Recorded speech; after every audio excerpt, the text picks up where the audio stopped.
Hey there, fellow marketers. Professor Wolters here, and today we're here on the beautiful campus of the University of Georgia. And today we're going to talk about is how you can evaluate service quality, because there's a lot of things you have to consider when you want to look at good service versus bad service versus mediocre versus middle, average, above average. When are you more impressed than other times with service?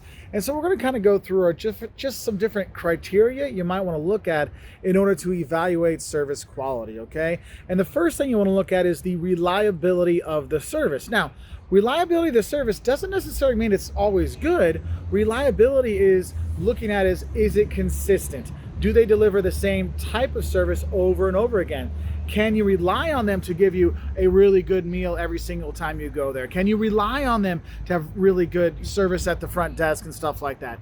This is what you have to think about, because if you think about it, you have friends that are reliable, both good and bad. You know, you always have that one friend that's pretty reliable. If you want to have a good time, you go hang out with them. But you also have that one friend that's pretty reliable that if you hang out with them, you might end up in jail that night. Yeah, I got my buddy Mike. Yeah, I always have to worry about that when we go out together. You do have that, but it's that reliability, that consistency. Is it delivering the same thing again and again, okay? Now, the second thing we're gonna look at when we look at service quality is the responsiveness of the service personnel. So how helpful are they, or how willing are they to help you when you have an issue? Ever gone to buy shoes and you're like, hey, could you get my size? Yeah, I'll get to that eventually. Oh, okay, they're not too responsive. I don't know if they're gonna do anything. Versus other places, like if you go to a Von Maur, like, oh, I'll be right back. I don't know, I'm gonna get the other sizes because these run a little small. So make sure that I get the extra size up just in case, just for you. You're like, wow, you're really willing to help me. And so you will judge service quality on that, just on the basis of their willingness and kind of active way of helping you. So that's another way you can look at service quality. And that kind of leads into the third thing we want to look at is that's the assurances of the service provider. Like, how much do you actually believe they're going to do what they say they're going to do? I mean, I've worked with a number of places and had, with my house and other things that they said they were going to do stuff, but how they said it and what they didn't really leave me with a lot of confidence. Oh yeah, someone will be there later today.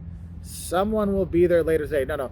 I would like to know, like, who that person is, when will they arrive, and what should I expect from them? Not, somebody's coming. That's not giving me very much assurances that your service quality is very good. And that kind of goes into the amount of knowledge that the service personnel has, or the politeness factor that the service personnel has. If they're showing politeness and they show that they know what's going on, that's going to make you feel better about what they're offering. So you're going to feel better about the service quality they're offering to you.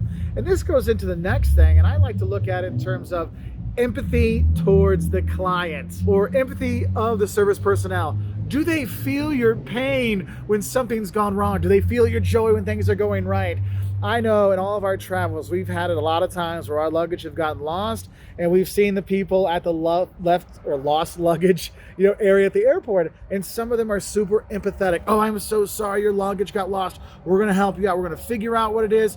Please let me have your baggage claim number. We're gonna look up and see where it is, find where it is, and when we can get it back to you. Like, oh, that's so nice of you. Like, you really felt the empathy, like they cared.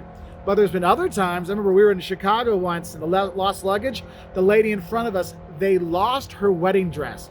And this lady was beside herself. I felt so bad. Johnson felt so bad for her. But then the person that was taking the lost luggage, like, give me your ticket. I'm like, could you just say, like, oh, I'm so sorry. Could you let me see your ticket so we can look it up? I'm like, she could have been so much nicer, or just a little bit nicer would have made a big difference. And that's why you're like, you're showing no caring, which means the service level goes down. Even if you do the exact same thing, because that agent could be friendly and empathetic, or mean and not care, but you still do the same thing to look for lost luggage. They look up the badge claim number, they put it in the system, and it spits out where it is. It's the same thing. But empathy, showing that kindness, can make a big difference in how people kind of evaluate service quality. And then you look at the tangible evidence of service quality. If there's a place that says, oh, we give out the best service possible, and then you go to their store, the store looks like it's falling apart, or the tables aren't clean at a restaurant and stuff like that. Like, there's a restaurant that I used to really enjoy, and like, we care about our customers, but when I go in, the floors are dirty, half the tables are never cleaned off, and it makes you go, do you really care? Or are you just saying that? Like, prove it to me. Show me some tangible evidence that you are doing a good job. That's why you'll see airlines, like Delta will have a thing like, oh, we were ranked like the favorite airline of Americans or something like that. Or you might see where like we won the JD Power Award for customer service. So they're trying to show you some kind of tangible thing showing, look, we are doing good service. We're trying to help people out. We're winning awards for this. Can't you see that? But also, if you think about it, when they have a, lost and found someplace, look, we're trying to help people that lose stuff. We have a dedicated staff for that. Oh, your baggage is going to be delivered to your house because we have dedicated, delivery people that will get it to you. It's like, oh, that makes me feel so much better versus, yeah, it'll show up at the airport. What? Like you care about getting my luggage back to me, but I have to come back to the airport?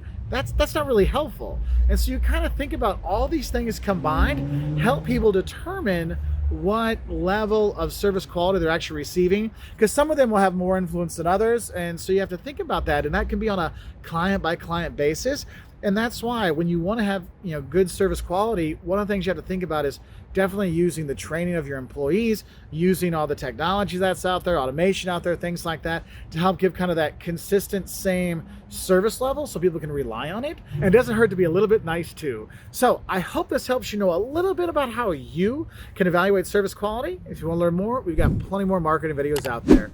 Thanks for watching, and bye from Athens, Georgia.